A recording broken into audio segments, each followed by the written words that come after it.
আরও দূরে চেরাগ তো নাই কারো হাতে, অথচ তাদের ভাষায় যে এই মুহূর্তে হতে হবে যে এই বাপেক্সকে দিয়ে আমরা এই গ্যাস বা তেল আহরণ করার চেষ্টা করি, খোঁজার চেষ্টা করি, কূপ খনন করে, সেটা তারা একদম পঙ্গু করে রেখে দিয়েছিল।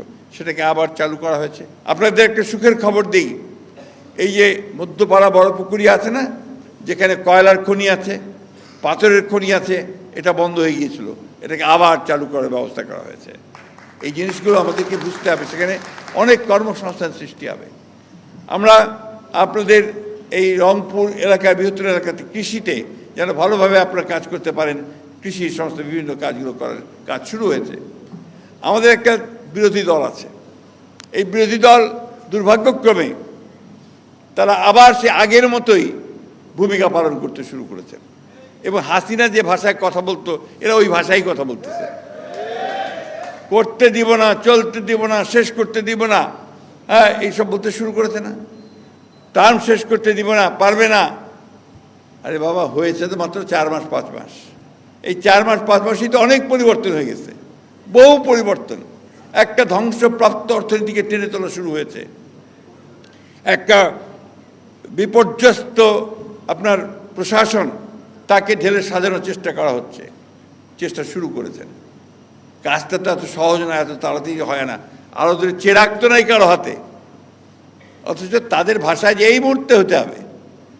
আপনার তেলের, আপনার গ্যাস আর আপনার জ্বালানির সমস্যা হয়েছে। আওয়ামী লীগ 15 বছরে একটাও আপনার গ্যাস বা তেলের খনি আবিষ্কার করার চেষ্টাও করে নাই, এক্সপ্লোরেশন হয়ই নাই। আমাদের একটা প্রতিষ্ঠান আছে বাপেক্স, যেই বাপেক্সকে দিয়ে আমরা এই গ্যাস বা তেল আহরণ করার চেষ্টা করি, খোঁজার চেষ্টা করি, কূপ খনন করে, সেটা তারা একদম পঙ্গু করে রেখে দিয়েছিল। সেটাকে আবার চালু করা হয়েছে। বিদেশের প্রতিষ্ঠানগুলোকে আমাদের এখানে গ্যাস খনন করবার জন্য টেন্ডার করা হয়েছে, সেগুলো আসতেছে। আপনার এই যে তেল আর গ্যাস, এটা বিদেশ থেকে আনতে হয় জাহাজে করে, এবং সেখানে বিলিয়ন বিলিয়ন ডলার খরচ হয়।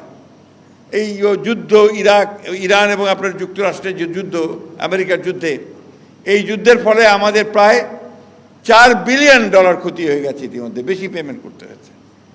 এর মধ্যে কিন্তু একদিনও আপনার তেল ছাড়া থাকেন নাই, একদিনও কিন্তু আপনার গ্যাস ছাড়া থাকেন নাই। কমেছে হয়তো, যেটা আপনার আগে 10টা পাওয়া যেত এখন তো 4টা পাওয়া যাচ্ছে, কিন্তু পাওয়া তো যাচ্ছে। এটা আমরা চেষ্টা করছি, ইনশাআল্লাহ অতি অল্প সময়ের মধ্যে সমস্যাটার সমাধান হবে। যেটা আমদানি করতে হয় সেই কারণে এগুলো বাড়ে। জিনিসপত্রের দাম একটু বেড়েছে কেন?